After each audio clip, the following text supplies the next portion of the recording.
1953 से धोखा खाता आ रहा है। अच्छा ये आज का कोई झोल नहीं है। अच्छा 1953 में जो काका कालेलकर आयोग बना था, अच्छा ये आयोग 1955 में जो अपनी रिपोर्ट दाखिल किया, और उसके बाद ओबीसी उसने लिखा उसमें काका कालेलकर ने कि ओबीसी समाज को 52% जो है आरक्षण मिलना चाहिए, हक मिलना चाहिए। अच्छा लेकिन उसके बाद 23 साल तक क्या नाम है, ये रद्दी के टोकरी में पड़ा रहा। उसके बाद 1978 में चौधरी चरण सिंह जी की सरकार बनी, फिर काका कालेलकर आयोग लागू करने के लिए सदन में दबाव बनाया गया। लेकिन 1978 में ही उनके तेवर दिखाते ही फिर प्रधानमंत्री मोरारजी देसाई रहे। उन्होंने कहा कि ये पुराना बिल है, नया करो। उन्होंने 1978 में विंध्यश्री मंडल की नेतृत्व में एक कमेटी बनाया। वो कमेटी की रिपोर्ट 1980 में आती है। उसके बाद 1980 से लेके 1990 तक जो है टोकरी में रहा।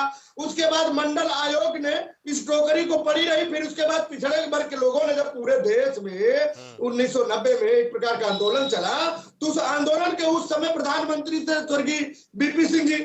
उन्होंने इस आरक्षण को जैसे लागू किया, उसके बाद आप देखिए भारतीय जनता पार्टी जहां मंडल लागू होता है, वहां भारतीय जनता पार्टी कमंडल लेके चलती है। तो पिछड़ों के साथ धोखा नहीं है तो क्या है, इस पे कुछ बोल पाएंगे। उसके बाद देखिए ये तब भी 3 साल तक रद्दी के टोकरी में रहा। 1993 में जाकर के ये लागू हुआ तो इनको 27 आरक्षण मिला।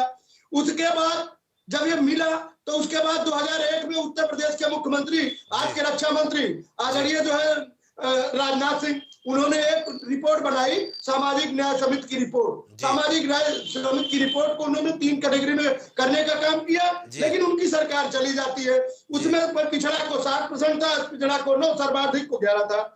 उसके बाद जब इनकी सरकार चली जाती है 16 जुलाई 2016 का, फिर हमारी पार्टी जब भारतीय जनता पार्टी के साथ गठबंधन में आती है, उसके बाद 17 में जब उत्तर प्रदेश में आदरणीय नेता ओम प्रकाश राजभर पिछड़ा वर्ग के कैबिनेट मंत्री बनते हैं, तब इसी मुद्दे को लेकर सामाजिक न्याय समिति के लोग। एक सवाल मेरा रहेगा आपसे। 1981 से राजनीति शुरू करने वाले ओम प्रकाश राजभर ने कितने बार ओबीसी वर्ग के लिए बात की? बसपा में रहे, उसके बाद नाराजगी हो गई, उसके बाद अपनी पार्टी बना ली, भाजपा के साथ जुड़े, सपा के साथ जुड़े। कितने बार ओबीसी वर्ग के लिए संघर्ष किया अब से पहले? क्योंकि आपने हमें 1955, 78, 80 सब सुना दिया, उनका संघर्ष बता दीजिए।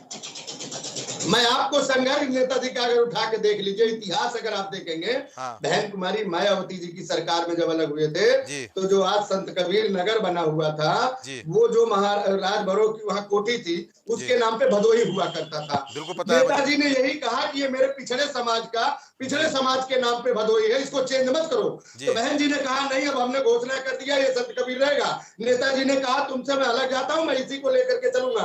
तो पिछड़ों के आरक्षण के लिए बहन जी ने भी धोखा दिया। मैं फिर बता रहा हूं इस बात को। और संघर्ष की बात करते हैं आदरणीय नेता ओम प्रकाश राजभर की, उनकी अगर संघर्षों की गाथा देखिए तो उत्तर प्रदेश में कौन नेता उनके बराबर ठहरता है? कोई नहीं ठहरता।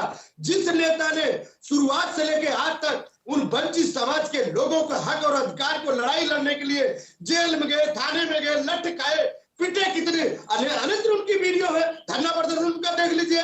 तो गौरव भाई, इस गाथा को बताने में समय लगेगा, क्योंकि ये नेताजी का संघर्ष 20 साल का ऐसे ही नहीं है। मैं तो भारतीय जनता पार्टी से कह रहा हूं, 35 साल का है संघर्ष, बड़ा है भाई। सुनिए भाई, 35 साल का संघर्ष है ओम प्रकाश राजभर जी का, मुझे पता है।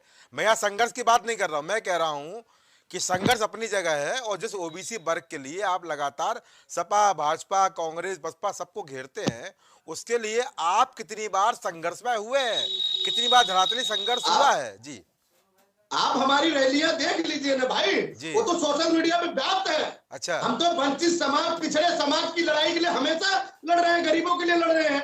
कौन सी उसमें नई बात आप हमें बता रहे हैं? हमारी जितनी इस बात भाई, गौरव भाई जी, 7 अप्रैल 2023 को मैनपुरी में एक विशाल हमारा जो है होने जा रहा है कार्यक्रम, उसमें आप देखेंगे जी। हम लोग हमेशा अनवरत कार्य करते रहते हैं। अच्छा। गौरव भाई, कोई नई बात नहीं है।